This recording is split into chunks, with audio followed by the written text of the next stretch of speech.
ভারতের স্যাপেক্যাট Jaguar fighter কেন operation সিন্দুরে জড়িত ছিল? জাগুয়ারকে গ্রাউন্ড অ্যাটাক বিমান হিসেবে তৈরি করা হয়েছিল, কিন্তু ভারতীয় বিমান বাহিনী সম্প্রতি পাকিস্তানের বিরুদ্ধে ক্ষেপণাস্ত্র যুদ্ধে এটি ব্যবহার করেছে।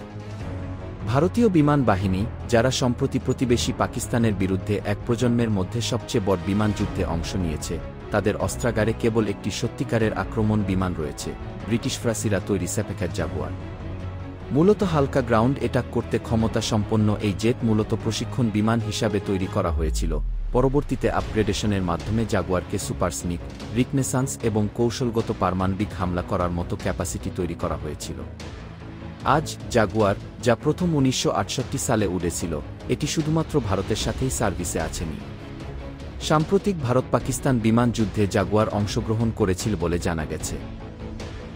সম্ভবত অবাক করার মতো, কারণ জাগুয়ারকে স্থল আক্রমণ বিমান হিসেবে তৈরি করা হয়েছিল এবং এই আকাশ যুদ্ধে মূলত এয়ার টু এয়ার কমব্যাট হয়েছে, যারা সীমান্তের নিজ নিজ প্রান্তে থাকতে বাধ্য হয়েছিল এবং মাঝে মাঝে 100 মাইলেরও বেশি রেঞ্জে একে অপরের দিকে ক্ষেপণাস্ত্র নিক্ষেপ করতে বাধ্য হয়েছিল। জাগুয়ার যে মিশনের জন্য তৈরি করা হয়েছিল তা নয়। তবুও জাগুয়ার আকাশ থেকে আকাশে নিক্ষেপযোগ্য ক্ষেপণাস্ত্র বহন করতে সক্ষম এবং আইএফের 6টি স্কোয়াড্রনে প্রায় 120টি জাগুয়ার রয়েছে। জাগুয়ারের নকশা কিছুটা প্রচলিত, এক আসনের মনোপ্লেন হিসেবে, সুইফট উইংস এবং টুইন ইঞ্জিন সহ।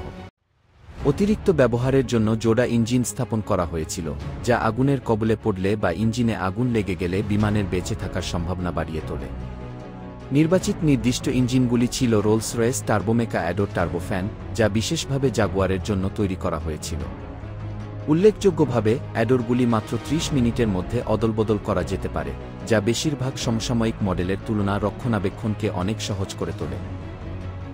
অ্যাডোর ইঞ্জিনগুলির থ্রাস্ট টু ওয়েট অনুপাত 0.422, একটি ডগফাইটার বিমানের জন্য কম, তবে জাগুয়ারের লক্ষ্যবস্তু সেটের জন্য পর্যাপ্ত। বিমানটির সর্বোচ্চ গতি ম্যাক 1.6 এবং পরিষেবার সর্বোচ্চ সীমা 46,000 ফুট। অস্ত্রোপচারের জন্য জাগুয়ারে দুটি 30 মিলিমিটার ডেফা কামান রয়েছে, প্রতিটি 150 রাউন্ড বহন করতে সক্ষম। রকেট, ক্ষেপণাস্ত্র এবং বোমা বহন করার জন্য জাগুয়ারে 7টি হার্ড পয়েন্টও রয়েছে। মজার বিষয় হল, দুটি হার্ড পয়েন্ট আসলে ডানার উপরে থাকে, তাদের নিচে নয়, প্রায় সমস্ত অন্যান্য বিমানের হার্ড পয়েন্টের মতো। জাগুয়ার বিভিন্ন ধরনের মিসাইল বহন করতে পারে, যার মধ্যে রয়েছে M9 সাইডউইন্ডার, SRAM এবং R550 ম্যাজিক এর মতো এয়ার টু এয়ার মিসাইল। উল্লেখ্য, পাকিস্তানের সাথে সাম্প্রতিক যুদ্ধে অংশগ্রহণকারী জাগুয়াররা সম্ভবত আকাশ থেকে আকাশে নিক্ষেপযোগ্য ক্ষেপণাস্ত্র দিয়ে সজ্জিত ছিল। জাগুয়ারে AS-30L বা ন্যাম্পেজের মতো আকাশ থেকে ভূমিতে নিক্ষেপযোগ্য ক্ষেপণাস্ত্র, হারপুন বা সি ইগলের মতো জাহাজ বিধ্বংসী ক্ষেপণাস্ত্র এবং AS-30 মার্টেল এবং রুদ্রম একের মতো অ্যান্টি রেডিয়েশন ক্ষেপণাস্ত্র সজ্জিত করা যেতে পারে। সবচেয়ে উল্লেখযোগ্য বিষয় হল, জাগুয়ার পারমাণবিক বোমা বহন করতেও সক্ষম, যদিও করুণার বিষয় হল, ভারত-পাকিস্তান সংঘর্ষে এর কোনোটিই ব্যবহার করা হয়নি। ভারত ও পাকিস্তানের মধ্যে সংঘাতে জাগুয়ারকে আরও কেন্দ্রীয় ভূমিকা পালন করতে হলে সম্ভবত সংঘাত আরও তীব্র হতে হবে।